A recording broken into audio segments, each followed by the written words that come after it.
think so. Yeah, 3 people in the waiting room. Okay, good. That was very weird. I don't know why I did that.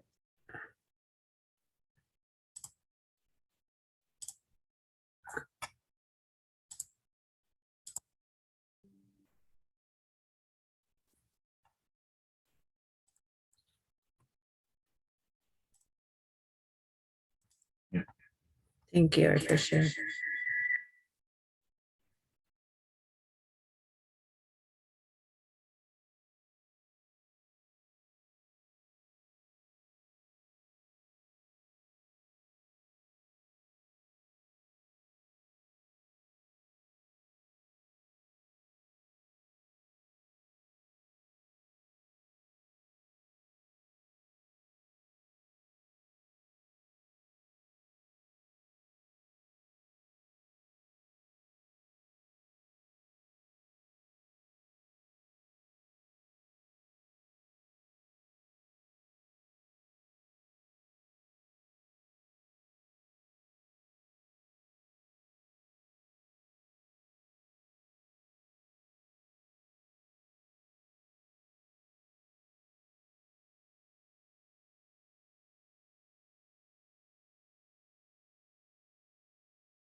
Good afternoon, everyone. Thank you for joining.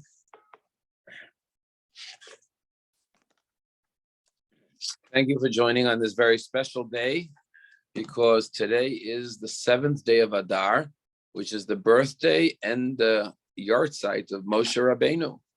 So it's a special miniature holiday because it's connected also to the holiday of Purim, which the rabbis say the miracle of Purim was due to the merit of Moshe Rabbeinu that permeates this entire month. So we begin today's Torah portion of Tetzaveh, which is found on page 464.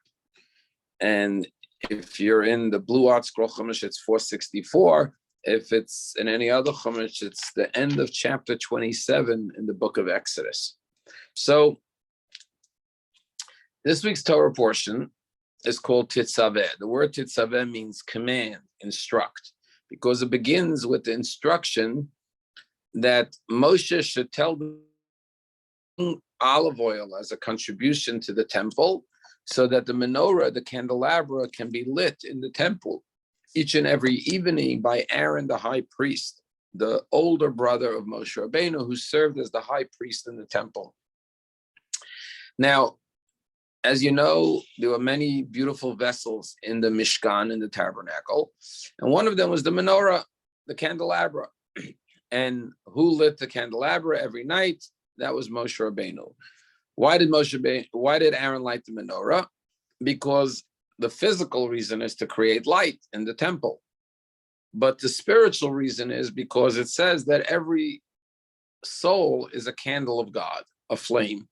Now, what is a candle? A candle is oil with a wick, or wax and a wick. But when does a candle truly become a candle? When you put fire to the wick and it illuminates. You could go into a candle store and it could have thousands of candles on the shelves, but they're not really serving as candles till you light the candle. Same thing with the soul of man.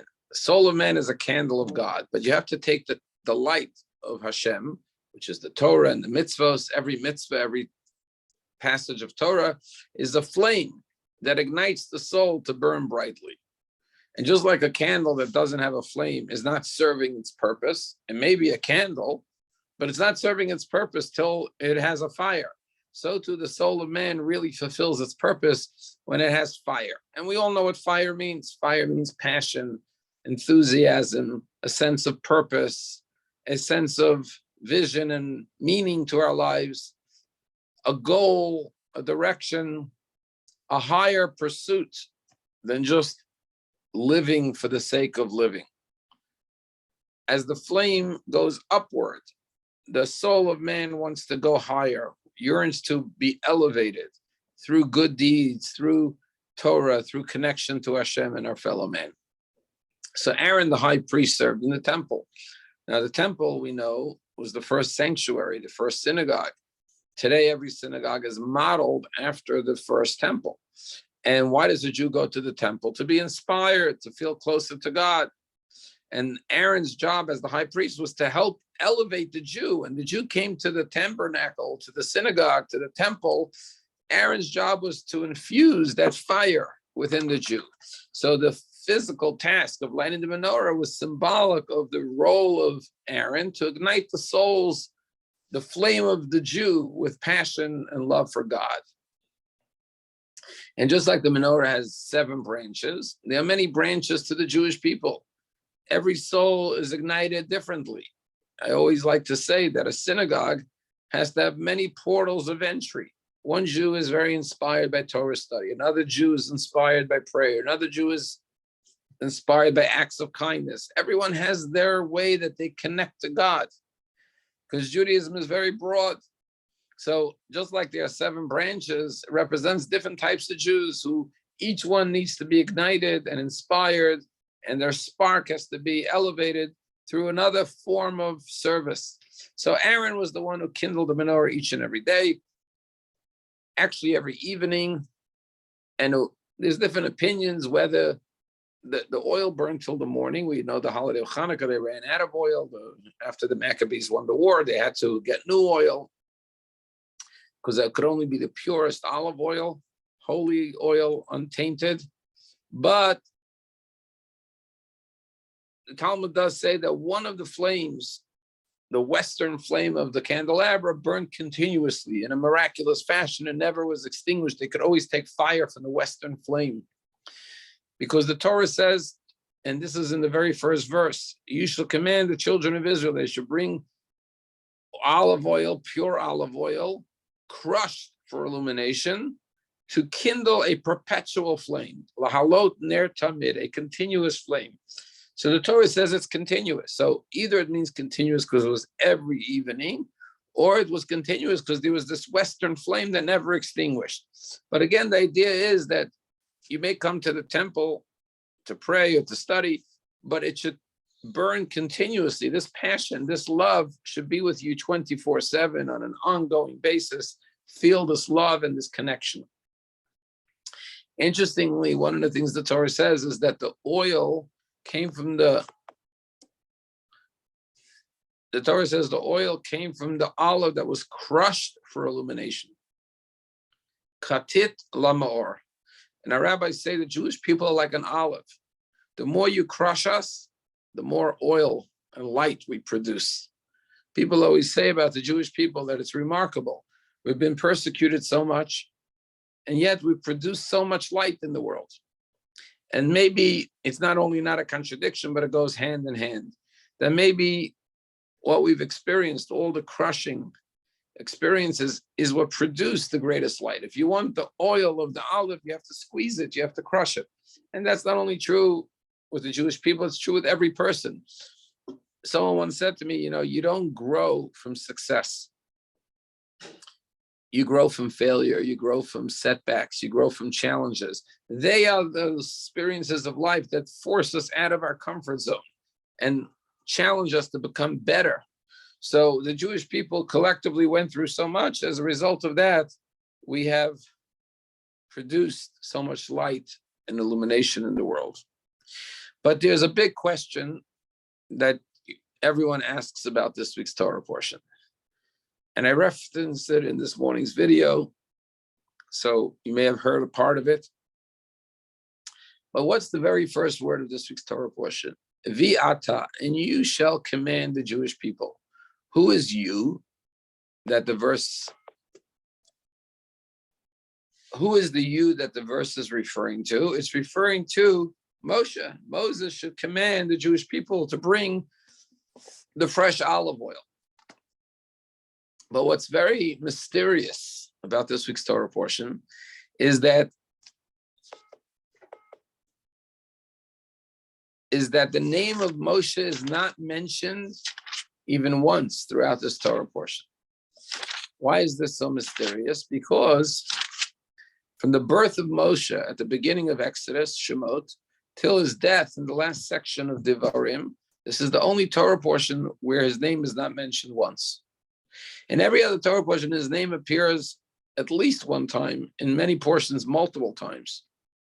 Because he's the, so to speak, the main actor from the birth of Moses till his death, 40 years later. But in this week's Torah portion, it's missing. And it's not because he's not referenced. He is referenced. He's referenced in the very first word, Vi'ata, you shall command. Who's you? Moses. But instead of it saying God told Moshe, tell the Jewish people to bring olive oil, it just says, and you, without mentioning his name. And this is a big question. How is it that his name is not mentioned this week? In particular, because of what I mentioned earlier, this is the week that we observe his birthday and his yahrzeit. He died at the age of 120. He died on his birthday. He lived a full 120 years. Today is the birthday and the anniversary of his passing. And Parshah Tetzaveh, this week's Torah portion, always coincides. The way the calendar is set up, it always coincides with this week's Torah portion.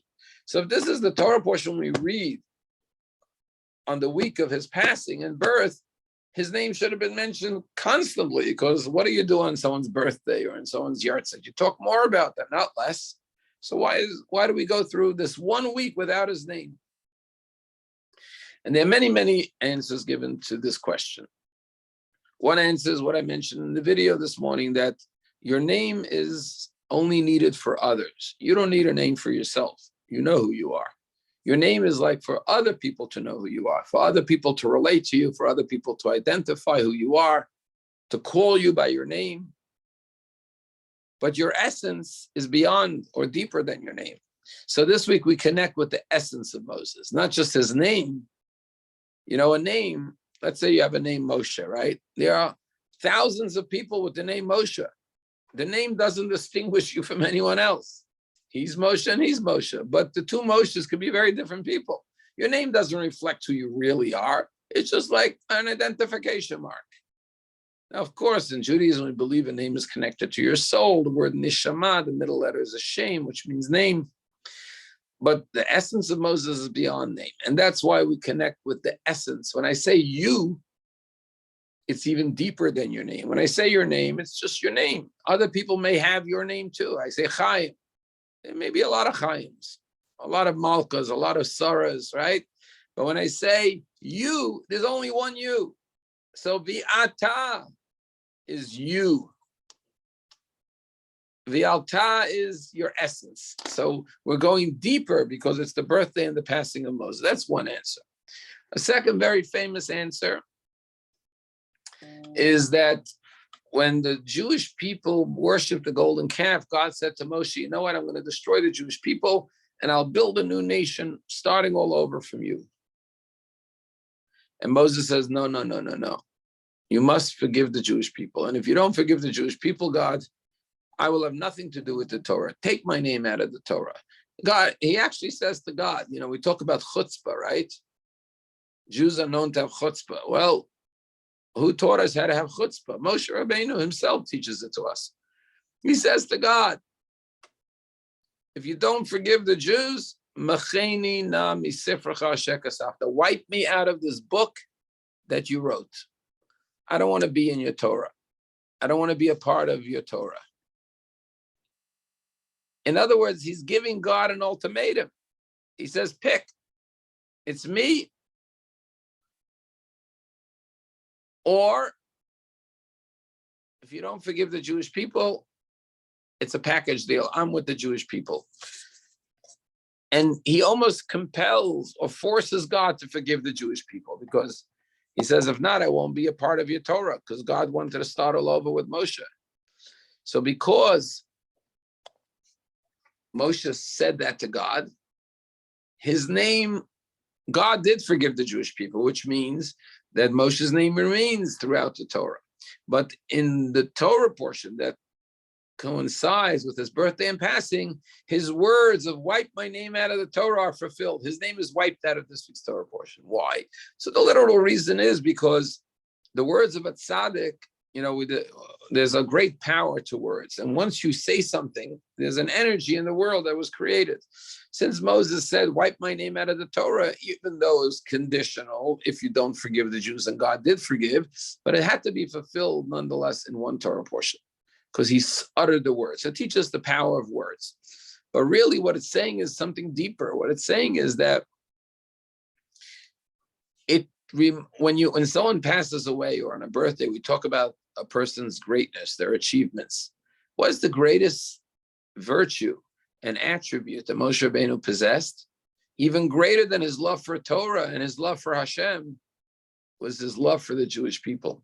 To the point that he said, God, I'm going to stand with the Jews. If you don't forgive them, I don't want to be a part of your Torah, which I said is chutzpah in a way, right? But he showed his love. It's like if someone, God forbid, says, I don't love your child. You're like, I'm with my kid. If you don't love my kid, you can't have me either. Moshe was the shepherd. He said, these are my children. I'm not going to abandon them. So we don't have his name in the Torah portion to remind us how he said to God, either me or else forget, either the Jewish people are forgiven or else wipe my name out of the Torah. His name is wiped out of this week's Torah to remind us of what a sacrifice he was willing to give up, his relationship with the Torah, which was his main life, devoted to teaching Torah. He was willing to forfeit all of that to protect the Jewish people. So his absence of his name reminds us of the declaration he said to God, wipe me out of your Torah if you don't forgive the Jews, which reminds us of his true, tremendous greatness. That's another reason. But I want to share with you a third very, very powerful reason. And that is that when you look at this week's Torah portion, you know what it's about? It's entirely about Moses' older brother, Aaron. It starts with the oil of lighting the menorah, and then it transitions in chapter 28 to the priestly garments, the 8 royal priestly garments that the high priest wore when he served in the temple, which we're going to read about throughout this Torah portion. In other words, who is this Torah portion about? Not Moses. It's about his older brother, Aaron. And therefore, Moshe says, listen, take my name out of this week's Torah portion. I get all the limelight, I get all the attention, I get all the fanfare the other weeks of the year.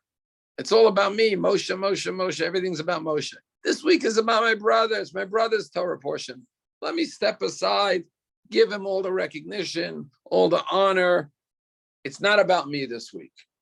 And on a very basic level, what this is teaching us is that we have to know how to let other people shine. We can't always want to have the limelight on us. Moses is the humblest person. He says, let it be about my brother. I'll take a back seat. I'll be silent this week because it's about my brother, Aaron. And here we come to something quite remarkable. And that is that in the book of Bereshit, we had many stories of younger brothers exceeding the greatness of their older brothers. And the older brothers were jealous. We all know Cain murders his younger brother Abel. When his brother Abel, Hevel's offering is accepted by God and not his. We all know the story of Ishmael, who couldn't get along with his younger brother Isaac. And there was a rivalry. We all know the story of Yaakov and Esau. Esau was angry at Yaakov that he was the favorite child. And then, of course, the big drama of Joseph and the brothers, the younger brother usurping the older brother. And it's difficult for an older child to see a younger brother or a younger sibling surpass them. And every story in Bereshit is about sibling rivalry. But now we come to the 2 brothers, Moses and Aaron. And we see a whole new model of brotherhood. When God comes to Moshe at the burning bush and says, I want you to go to Egypt and take the Jews out of Egypt, Moses says, why me? I have an older brother, Aaron. He should get the honor. He should be the chosen one to be your messenger to Pharaoh. And famously, in the first Torah portion of Shemot, God says to Moshe Rabbeinu, don't worry about your brother Aaron. I know you're worried about his honor. He's going to be slighted. He's going to be offended that he wasn't chosen. He was passed over for his younger brother.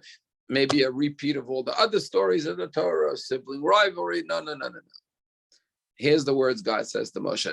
You go to Egypt and your brother will come out to greet you. V'racha v'samach b'libo. He's going to see you and rejoice in his heart. He's not just going to put a smile on his face and pretend to be happy. His heart is going to be happy that you were chosen. There'll be no envy, no jealousy, no strife amongst you. And that's what happens. Here you have two brothers who served in the top two positions, the prophet of God, Moshe, and the high priest. And Moses was, in a sense, greater than Aaron. He was the one who went up to heaven to get the Torah. He was the one who took the Jews out of Egypt.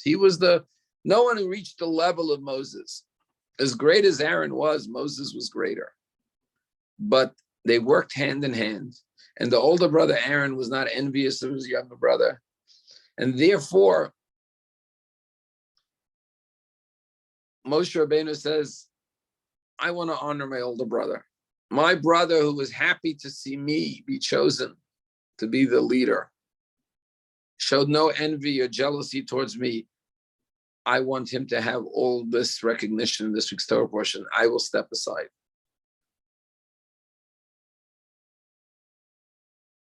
But now I'm going to tell you a contradictory interpretation. Because at the end of the day, even Moses is human. And our rabbis say that initially, Moses was meant to be both the high priest and the prophet, the leader of the generation. But when he argued with God at the burning bush and said, send my brother Aaron, it says at one point God got angry at him. Like, why are you reluctant to go? Why are you so hesitant? And therefore God said, you know what? You say send Aaron? Okay, you were supposed to be the high priest and the prophet. I'm going to make him the high priest. And therefore God says, I'm going to take Moses' name out of this week's Torah portion to spare him the potential distress that he may have seeing Aaron put on all these priestly garments. He may have a tinge of jealousy or envy, and it's not an unholy envy. It's not like I'm envious that somebody has a Rolls Royce or has a nice vacation. It's envy that I could have had that spiritual role of wearing the priestly garments and serving in the temple. It's holy envy, so to speak. There's a difference. It's not just envy for material things, God forbid. Moses was way beyond that. He would never envy like the Ten Commandments, someone else's wife or their possessions or their house or their animals. But envy that, wow, I wonder what it would feel like to be dressed in the royal priestly garments and serve in the holy temple and go into the Holy of Holies on Yom Kippur. That's a spiritual experience that I could be envious of. So lest he watch this and be distressed that he gave this up or he forfeited this by arguing with God at the burning bush that someone else should go, God said, I'll take your name out so you shouldn't have to see this because it may stir envy, which is a very beautiful interpretation as well because it tells us that there are certain things that are human. And even Moses was susceptible to maybe feeling some envy towards his brother Aaron, the younger brother. And therefore God said, let me avoid him watching it. I'll take his name out of the Torah portion, which is symbolic, of course. But it teaches us some very important lessons. First of all, to try to model the relationship of Moses of Aaron, not to be envious, and not just of your siblings, of any Jew, of any human being. We're all brothers and sisters. I have my role, you have your role. We all have different roles to play. And even if you feel you should deserve something or someone else is less deserving, he's my younger brother, why should he be the prophet? Aaron had no envy towards his younger brother. He was happy for him. In Yiddish, there's a beautiful word which is, it says to be farginen. Farginen means to be happy for someone else when they have a blessing in their life, okay? Not to be envious. That's number one. But in addition to that, it teaches us that even someone as great as Moses could be affected by envy and jealousy, and therefore avoid a situation that will flaunt it in their face.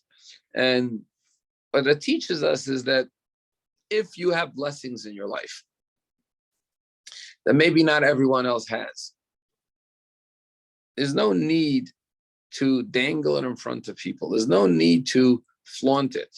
I know in America they say, if you got it, I think that's the way the expression goes, flaunt it, right?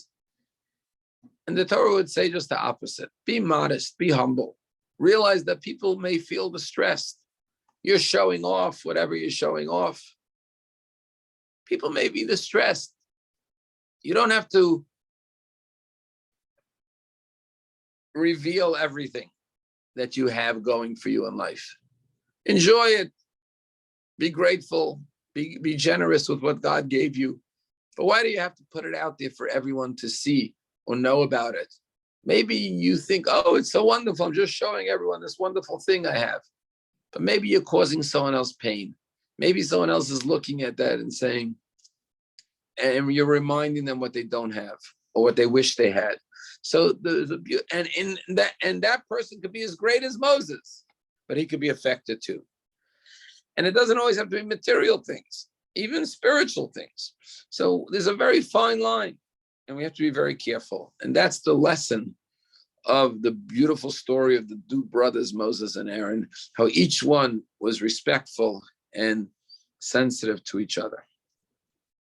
Now, there's a big subject in this week's Torah portion that we can't miss because it's the whole Torah portion, and that is the subject of clothing. Clothing. And we have a lot of expressions. Clothing make the man, right? Or dress for success. We all understand the role that garments play. You know, when you see somebody in the street and they're dressed one way, you get one impression. They're dressed a different way, you get a different impression. So what does Judaism say about the importance or lack of importance, significance or insignificance of clothing?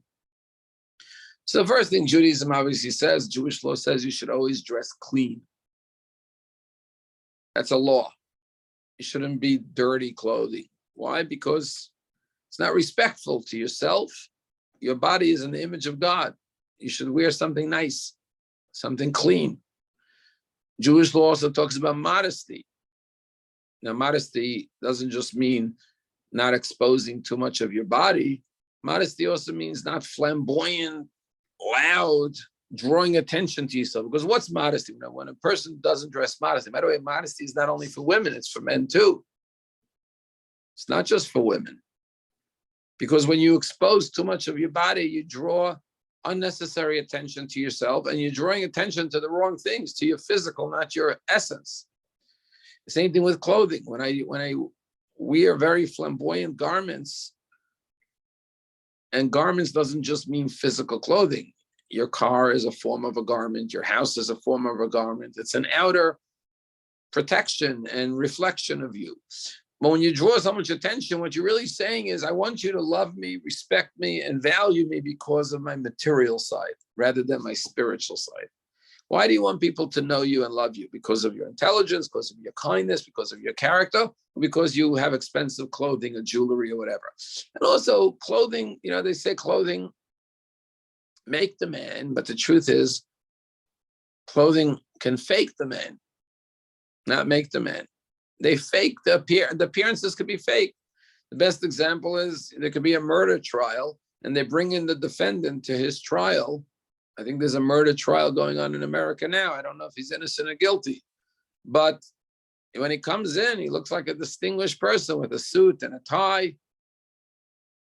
And then you could see a guy walking around with jeans and t-shirt, and he could look like a regular, whatever, on the street.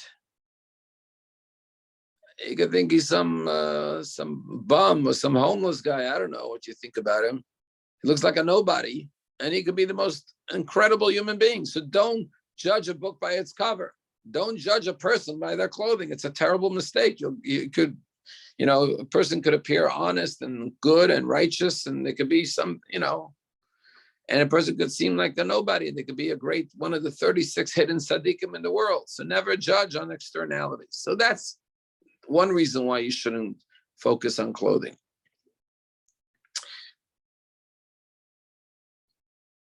But having said all of that, there is still a very important role that clothing plays in Judaism.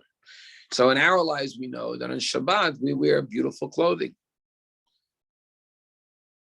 A matter of fact, Jewish law says, this is part of Jewish law, that you should have your nicest clothing designated for Shabbat. And it's one of the ways we honor Shabbat. So if you have a very expensive suit, you say, oh, this is for Shabbat. I'm not going to wear it Sunday, Monday, Tuesday, Wednesday, Thursday, Friday. I'm only going to wear it on Shabbat. If you have a beautiful dress, a beautiful piece of jewelry, a beautiful tie, I'm going to reserve this for Shabbat. And that's the way you honor Shabbat. Just like you reserve the best food for Shabbat and the best dishes, you use your china on Shabbat. It's a way of honoring Shabbat. Why? Because at the end of the day, we're all physical human beings living in a physical world. And when you put on a beautiful suit and a beautiful tie or a beautiful dress, you feel good, you feel special. And that's normal. That's the way Hashem made it. And it's what distinguishes one day from the other. Shabbat, we make many distinctions to show it's a holy day, but not just to show, to feel the holiness. So there are a lot of things that come together to make the magic of Shabbat. Things we don't do, like we turn off the phones and the computers and all of that, and things we do.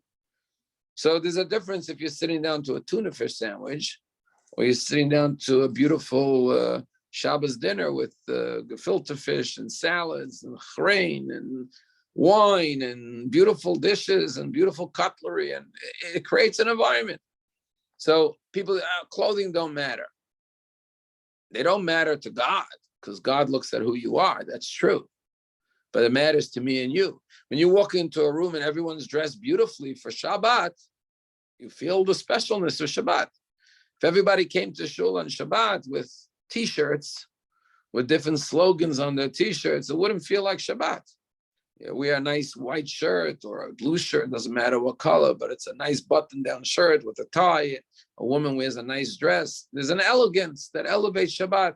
When you see the table has the candlesticks and the flowers, that adds to the element, right? If you went to a wedding and you said, I'm going to a wedding in my jeans and T-shirt, it wouldn't be appropriate. There's a bride and a groom. Shabbat is like a bride. It's like a wedding every week that we celebrate. So now the Jew came into the Holy Temple to serve God. Everything in the sanctuary was beautiful. We've been reading about it. Gold, silver, beautiful objects. And the high priest who served was standing there in a beautiful wardrobe with all these beautiful garments. Now, each of the garments has different meanings and symbolisms and purposes, but just the appearance of the high priest impressed upon the Jew that he's in a holy place.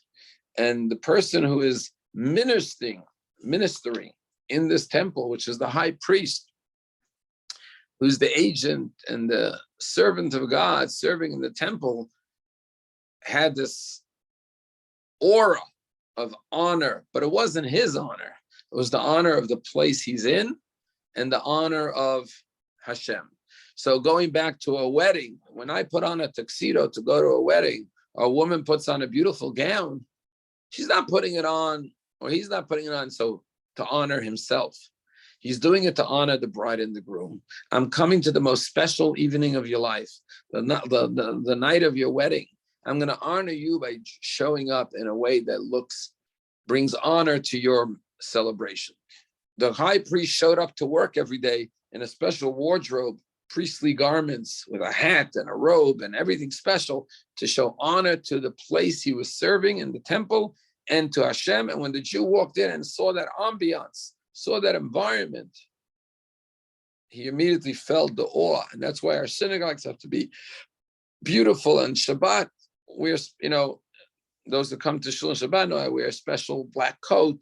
It distinguishes. If you just see me on Shabbat, you know already today's a different day. It's not a regular day of the week. And that's one of the ways that we honor Shabbat. And the Torah actually says it to us. Torah says you should make these beautiful garments for Aaron and his children because they were the high priests as well. The Torah says two words, likavod ulitifaret, for honor and for beauty. Now you may say honor and beauty. Why is that important? Honor, that's not important. Beauty is not important. It depends what it is utilized for. If it's for your own honor and your own ego, then it's not important. If it's for your own adornment and beautification, it's not important. But if it's for the honor of God and the beautification of God, then it's a mitzvah. Like any mitzvah that we do. I could make kiddush on Friday night on a plastic cup filled with wine. And if I have no other cups, then I'll use a plastic cup. But when I take out a beautiful silver cup, it honors Hashem in the day of Shabbat.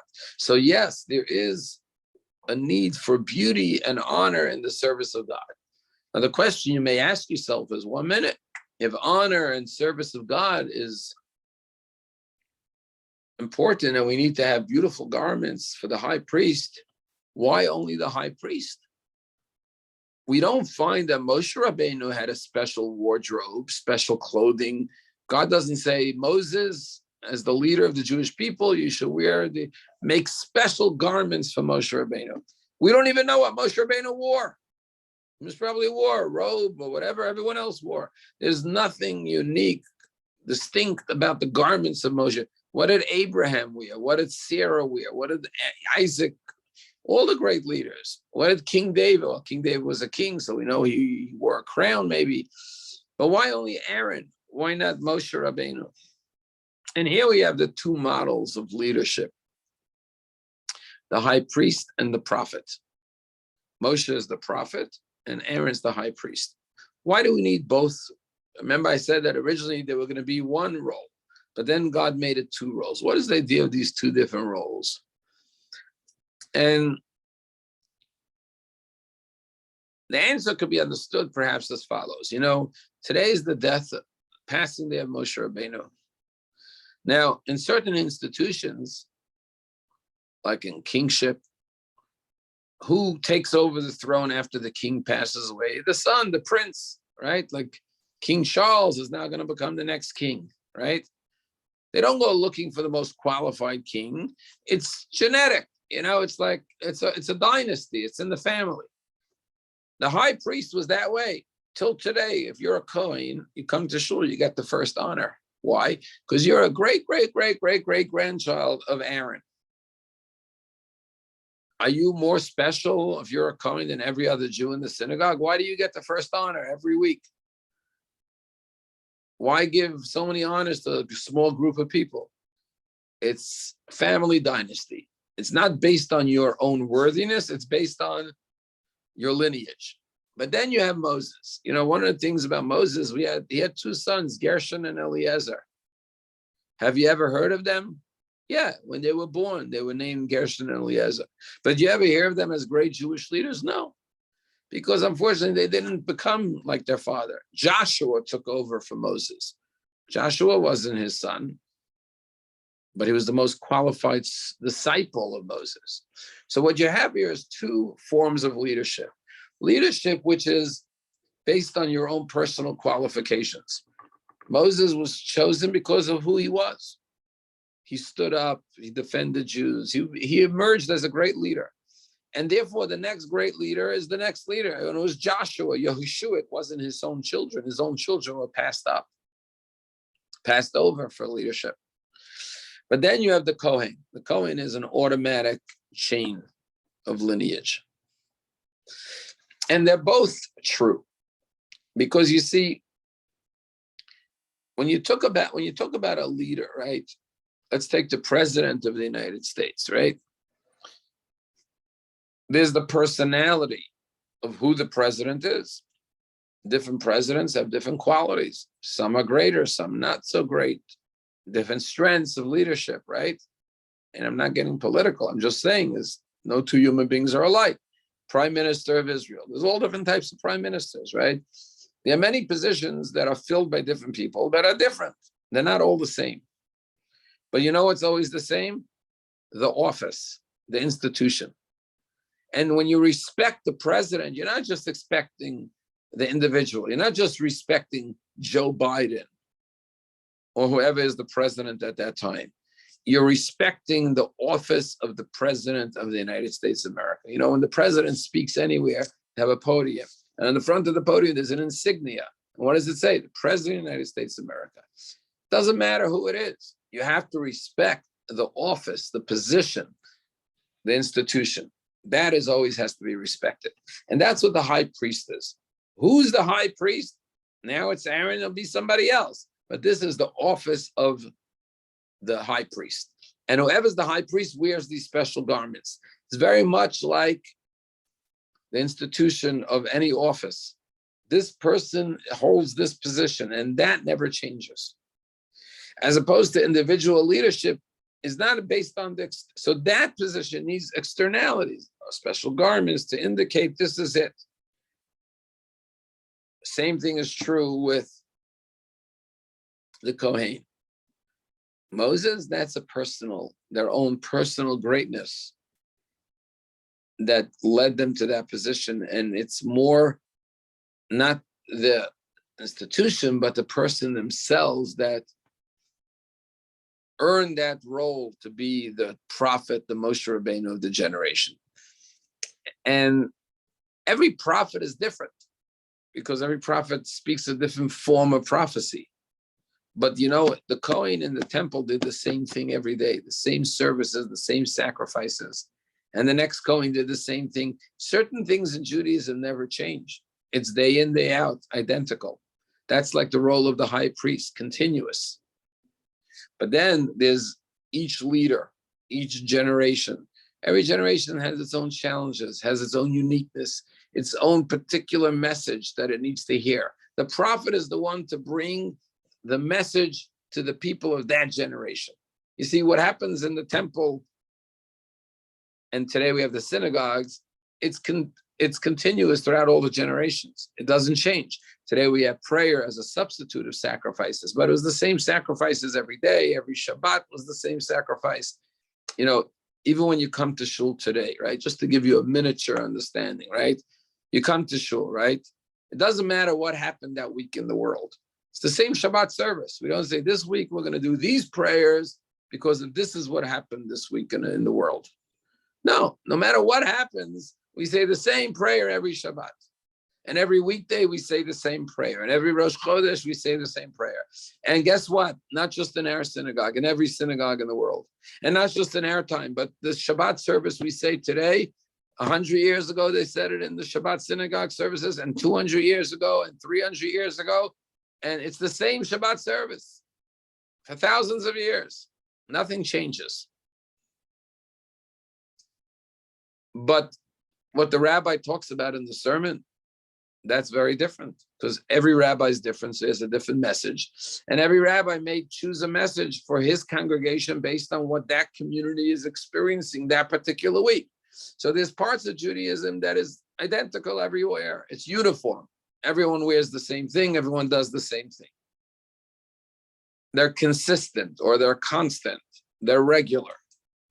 But then there's aspects that change. Not that they change, but the message is different. Every prophet preached a different message based on the times they lived in and the personality of the prophet. So it's those two dimensions, which is really not just the two dimensions of Judaism. It's really reflective on the two dimensions of life. There are things in life that are day in, day out consistent. The sun rises, the sun sets, morning, afternoon, evening, winter, summer, spring, fall, right? The world is like a continuous cycle.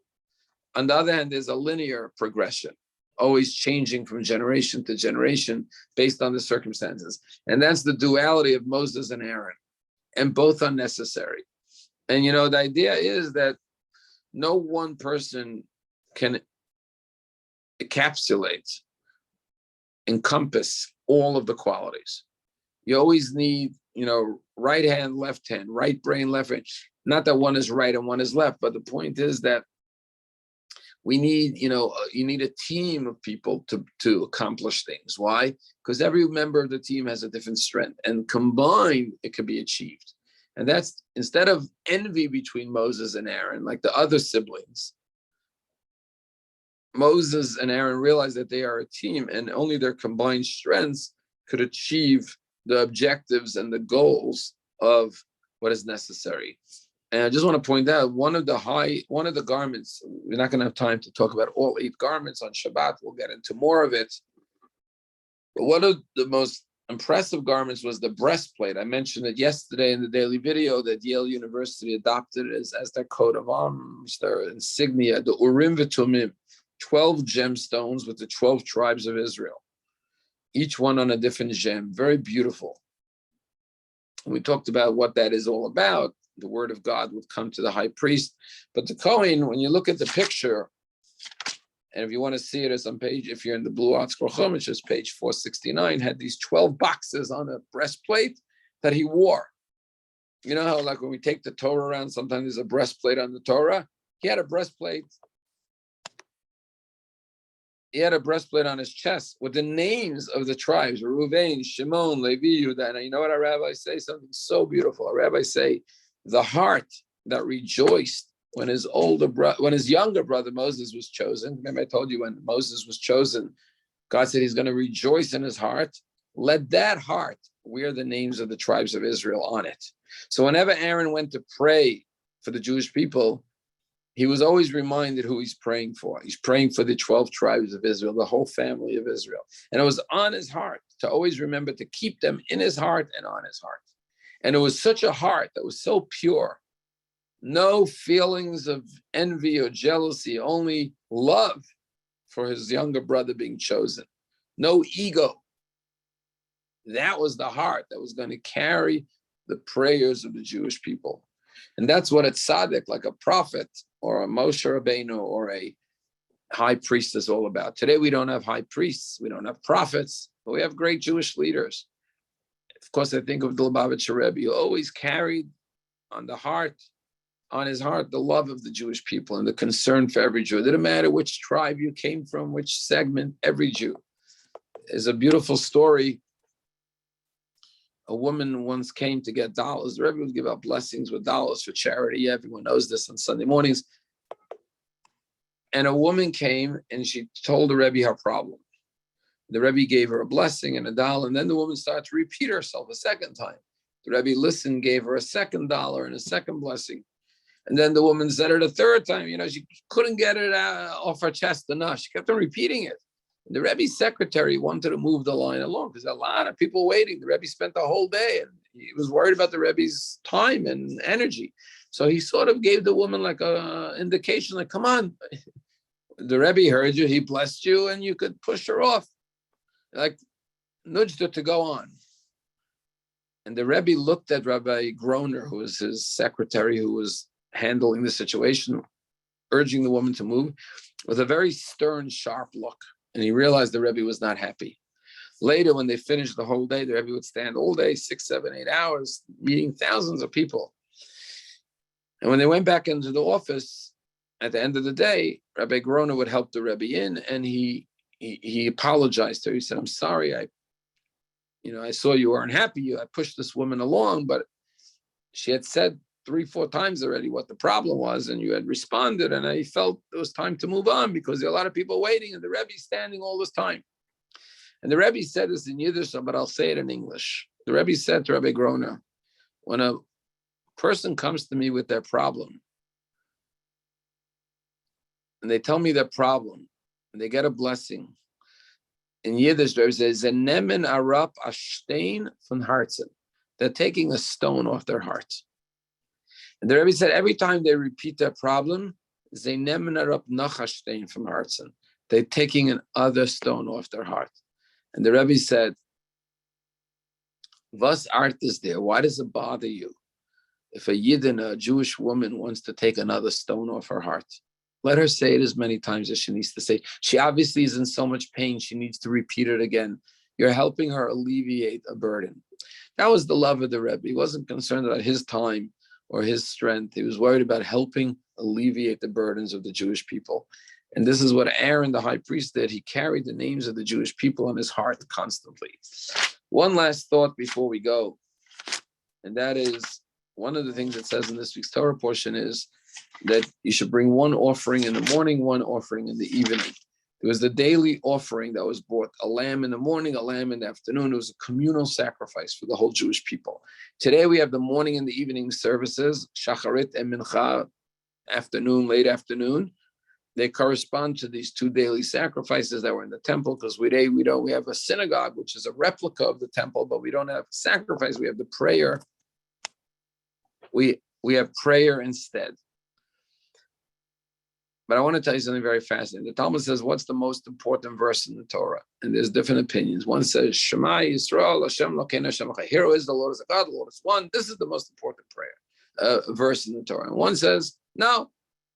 Every man is made in the image of God, every human being. That's the most important verse. And the third opinion says, no. Love your neighbor as yourself. That's the most important verse in the Torah. Believe it or not, there's a fourth opinion that says the most important verse is this week's Torah portion. You should bring one lamb sacrifice in the morning and one lamb sacrifice in the afternoon. And the question is, I could understand, hero is the Lord is a God, the Lord is one. Love your neighbor as yourself. Every person's in the image of God. These are really big fundamental ideas. Monotheism, love your neighbor as yourself. Every man's in the image of God. Those make sense. But one lamb and one sacrifice in the morning, one sacrifice in the afternoon, how could that be the most important verse? And one of the explanations so beautifully is that it's actually not a contradiction. It's a commentary. What it's saying is like this. Hero Israel, the Lord is our God, the Lord is one. Faith in one God. Most important verse. But you want to know what? It's not enough that you say, I have faith in my heart. How do you demonstrate that faith? Do you make a sacrifice for God every day, morning and afternoon? I love my neighbor as myself. It's beautiful. You should love your neighbor as yourself. But what sacrifice have you made today to demonstrate and illustrate and express your love for your fellow man? I respect the dignity of every human being as in the image of God. But what sacrifice have you made to protect the dignity and the honor and the image of God in another person? In other words, in Judaism, it's not enough to feel it or believe it. You have to act on it. And it doesn't mean you have to do something monumental to turn the whole world upside down. But can you point to something you did every day? A little sacrifice. Maybe you gave some of your time to help another person. Maybe you gave some of your money to help another person. Maybe you perform some act of kindness to help another person. Did you sacrifice for your love of your fellow man? Same thing with God. What have you done for God today?